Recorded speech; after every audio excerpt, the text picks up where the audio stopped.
It is Sunday, August 12th, 2018. Thank you all for tuning into the channel.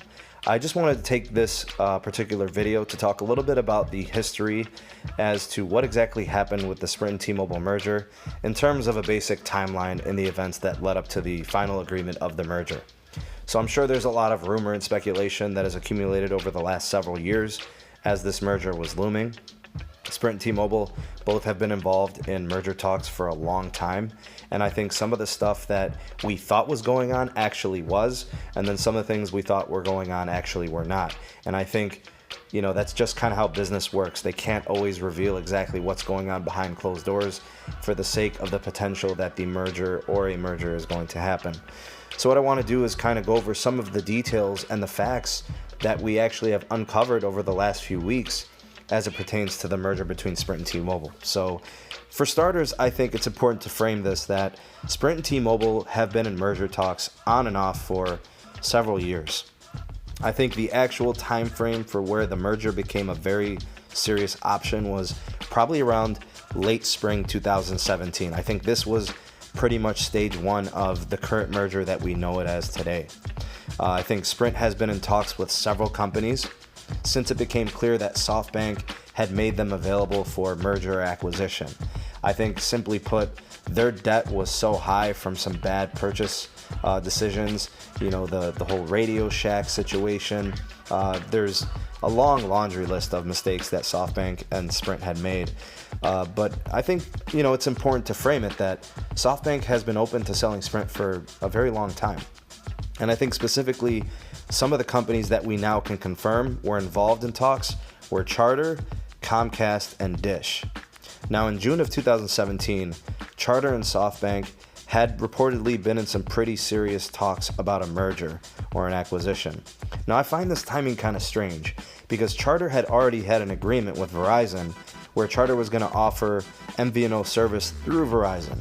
So I feel like this would have been a huge obstacle for Charter to overcome in terms of the regulatory process.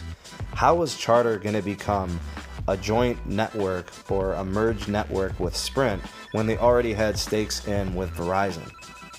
So I think that ultimately led to the ending of those talks. And I think talks between Sprint and T-Mobile were rekindled around September or October of 2017 because we had started to hear rumblings of that. Now, the November talks between Sprint and T-Mobile had ended pretty briefly, so they must have been in merger talks for a couple of months, and that's where Dish Network comes in. And I think those talks were pretty serious up until February of 2018. Now, February of 2018, that means the agreement between Sprint and T-Mobile occurred just 2 or 3 months later. So March 27th, apparently there was a big meeting between SoftBank and Deutsche Telekom where they actually had sealed the deal. So after 3 merger attempts, we finally actually got an official April 29th merger between T-Mobile and Sprint.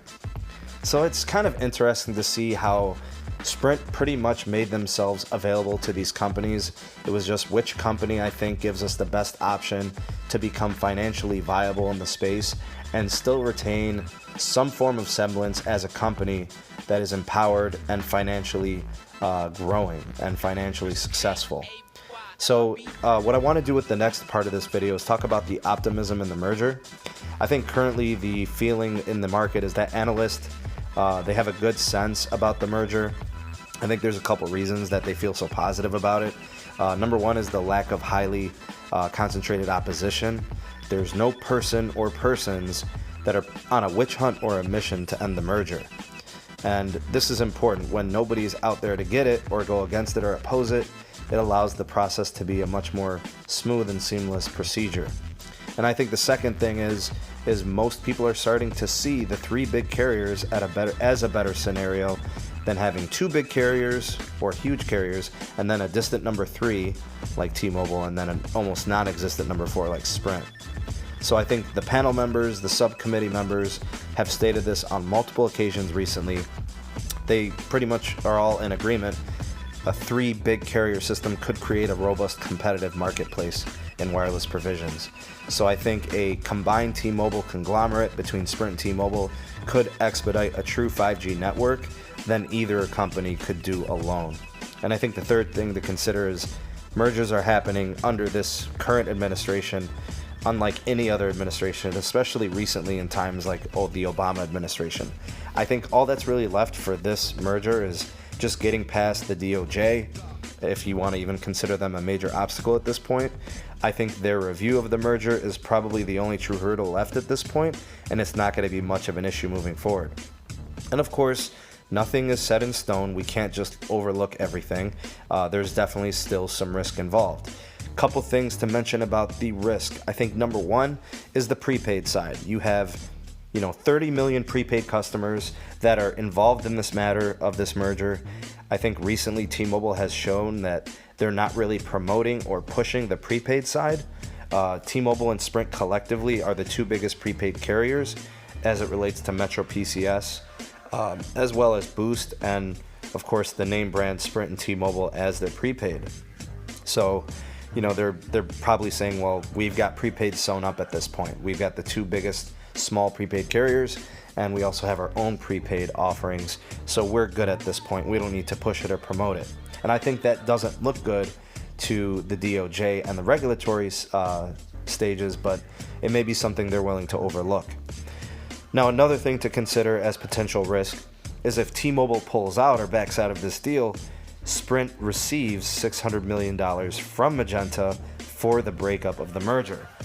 Now, the current date that's in place for the merger to be official after it's gone through its regulatory paces is April 29th, 2019. Of course, if an extension needs to be added, that can be done. So April 29th, 2019 is kind of like the time frame of when it could be accepted. It could be a little bit sooner. We get word that it's going to be going through, or it could be after it finally gets regulated. But if there is one more scenario to consider, if Sprint's debt gets downgraded, T-Mobile wouldn't even have to pay a breakup fee. So those things still loom, and there's still possibilities, although they are extremely unlikely. It looks like the merger is pretty much set to proceed as it was first initially agreed upon. So I have just one more thing to talk about, and for those out there that believe in the three carrier setup for the marketplace, showing that this is a more competitive scenario for the market, in terms of finding out if that's the case, that's going to take some time. We won't find out if three big carriers is better than what we currently have, probably not for several years. We probably wouldn't find out, 2021, 2023, 2030 maybe. We just won't know, because pricing in the short term could be good, pricing in the long term could be bad. We could see that three carrier system doesn't really help consumers at all. In fact, it's possible it could complicate it, make it worse, and allow three providers to be very, very powerful and kind of be in cahoots to the point where they could charge whatever they want. That could happen. But it could happen that pricing becomes more competitive because the two that were considered big and alone now have a third competitor that is putting pressure on them. But we just don't know when that would happen. So that's going to take time. That's more of a long-term thing. And also the other thing is, what happens to prepaid? Do we lose a lot of competition? Do prepaid consumers get consumed and become part of the postpaid world? I mean, there are people on, very restricted incomes. They have incomes that are predetermined, and they can't afford to pay postpaid prices with all those extra features that they don't need. So I think prepaid is a complication, and I think that's definitely something to consider in the short and the long term. So that's kind of where I'm at with this video. I was trying to cover the history of the merger, also looking at some of the optimisms that we have moving forward with the merger. A lot of people have been asking my thoughts and opinions on it in the comment section of a lot of my videos. And also everybody kind of wants to know about a time frame of when the merger is going to be completed. So I think I tried to address all of those things, as well as the competitive market aspect. But of course, I look forward to seeing your thoughts and opinions in the comment section below, so drop me a line. I read pretty much every comment that's provided. I may not respond to all of them, but I definitely read them all. So drop me a line. I definitely want to know what you guys think and believe about the future of this merger and some of my thoughts on this particular topic. So thank you guys for tuning into the video. Please go ahead and rate it. Subscribe to the channel if you haven't done so already. Ding the bell to be notified whenever I upload new content. In the description below, you have two links. One is for the Patreon page for Sneedmobiletech.